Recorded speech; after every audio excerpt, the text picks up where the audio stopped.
Hello प्यारे बच्चों, एक अन्य एक्टिविटी के द्वारा मैं आपको यह दर्शा रही हूं आज इस मॉडल के द्वारा कि बिंब क्या होता है और प्रतिबिंब क्या होता है। यहाँ पर प्रकाश का स्रोत हमारा है बल्ब, जो कि एक तार के द्वारा स्विच बोर्ड में लगाया हुआ है और इसी विद्युत ऊर्जा से यह बल्ब जलेगा। और इसके पश्चात आप देख रहे हैं कि एक पेंसिल मैंने रखी हुई है जो कि एक ऑब्जेक्ट या बिंब या वस्तु का कार्य करेगी। तो जैसे ही मैं प्रकाश के स्रोत इस बल्ब को जलाती हूं तो देखिए हमें इस व्हाइट पर्दे पर क्या मिलेगा। देखिए जैसे ही ये बल्ब जला, इस पेंसिल जो कि एक वस्तु है, इसका प्रतिबिंब यानी इमेज हमें इस पर्दे पर प्राप्त हो रहा है। और जैसे जैसे मैं इस पेंसिल की पोजीशंस बदलती रहूंगी, इसका प्रतिबिंब भी उसी तरीके से बदलता रहेगा। एक और इंपॉर्टेंट बात इसमें ऑब्जर्व करिए, जब मैं इस पेंसिल को इस प्रकाश के स्रोत के पास रखती हूं तो इसकी इमेज बड़ी दिखाई दे रही है ना। और जब मैं इस पेंसिल को, इस वस्तु को इस प्रकाश के स्रोत से दूर रख रही हूं तो हम क्या देखते हैं कि जो इमेज हमें प्राप्त हो रही है, प्रतिबिंब, वह पतली यानी नैरो है। तो बिंब और प्रतिबिंब का कंसेप्ट क्लियर करने के लिए मैंने आपके सामने ये एक्सपेरिमेंट डेमोन्स्ट्रेट किया था। तो बच्चों, एक और एक्टिविटी के द्वारा अब मैं आपको एक समतल दर्पण की और उससे बनने वाले प्रतिबिंब या इमेज की, जो कि रिफ्लेक्शन के द्वारा अभी हमने सीखा, तो उसकी एक प्रॉपर्टी और बता रही हूं। ध्यान से देखिए, इस सेटिंग में आपको सिर्फ एक समतल दर्पण और एक जलती हुई मोमबत्ती दिखाई दे रही है। इस सिंपल शीशे या समतल दर्पण के सामने जब मैंने ये मोमबत्ती रखी है तो आपको दर्पण में भी वह बिल्कुल वैसी ही एक मोमबत्ती दिखाई दे रही है। ऐसा लग रहा है कि इसी तरीके की एक मोमबत्ती दर्पण के पीछे रखी हुई है, लग रहा है ना। तो इसे हम कहते हैं मोमबत्ती का प्रतिबिंब या फिर इमेज। यहां मोमबत्ती क्या है बच्चों? मोमबत्ती है बिंब यानी वस्तु। तो यह हो गई बिंब और इसकी इमेज जो हमें दर्पण पे दिख रही है वह हो गई प्रतिबिंब। तो ऑब्जेक्ट और इमेज। अब अगर हम मोमबत्ती की पोजीशंस चेंज करते हैं तब हम देखते हैं,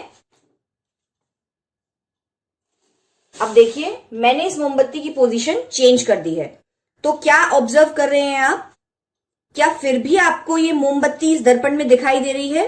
और अगर दिखाई दे रही है तो क्या यह मोमबत्ती आपको बिल्कुल वैसी ही दिखाई दे रही है जैसी ये खड़ी हुई है? ऐसा तो नहीं दिख रहा आपको कि इसकी इमेज उल्टी है? नहीं ना। हर सिचुएशन में बेटा आप ये ऑब्जर्व करोगे कि जो ये जलती हुई मोमबत्ती है और इसकी जो लौ है जो कि ऊपरी हिस्से में है, यह बिल्कुल वैसी ही उस दर्पण में दिखाई दे रही है। ऐसा तो नहीं दिखाई दे रहा ना बेटा आपको कि इसकी जलती हुई लौ नीचे की तरफ है? नहीं। इसका मतलब हमने समतल दर्पण से बनने वाले प्रतिबिंब के बारे में कुछ बातें जानी हैं। आइए उन्हें बोर्ड पे डिस्कस करते हैं।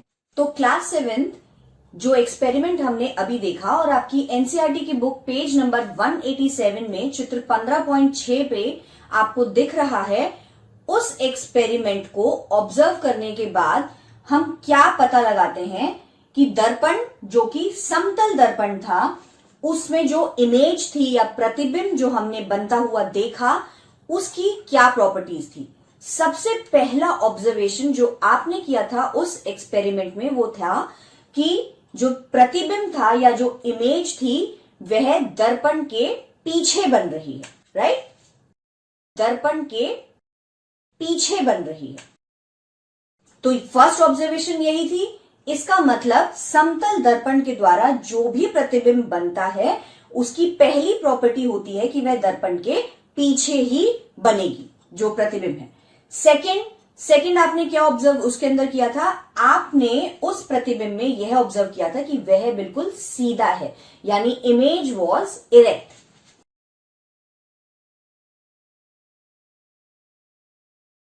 ठीक है, यह भी आपने जान लिया था। तीसरी ऑब्जर्वेशन आपने क्या की थी कि वह इमेज जो बनी थी उस दर्पण पर वह बिल्कुल उसी के साइज की थी जो कि वस्तु जो भी रखी हुई थी, जो मोमबत्ती हमने जलती हुई देखी थी। तो तीसरी प्रॉपर्टी हम लिखते हैं इसकी।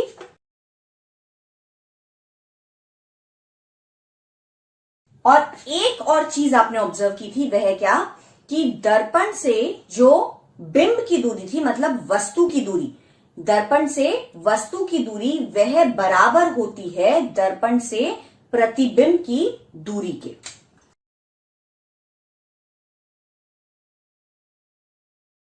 तो आशा करती हूं बेटा उस एक्टिविटी, जो भी एक्टिविटीज हमने देखी आज, उसके बाद आपको समतल दर्पण से बनने वाले प्रतिबिंब की इन फॉलोइंग बातों के बारे में सब कुछ अच्छी तरीके से समझ आया है। और पेज नंबर 187 एनसीईआरटी बुक का जरूर पढ़िए ताकि आपको यह कंसेप्ट और अच्छे से क्लियर हो जाए। Thank you. NTPC Faridabad and Chief Minister's Good Governance Associates Program with Star Teachers of Faridabad.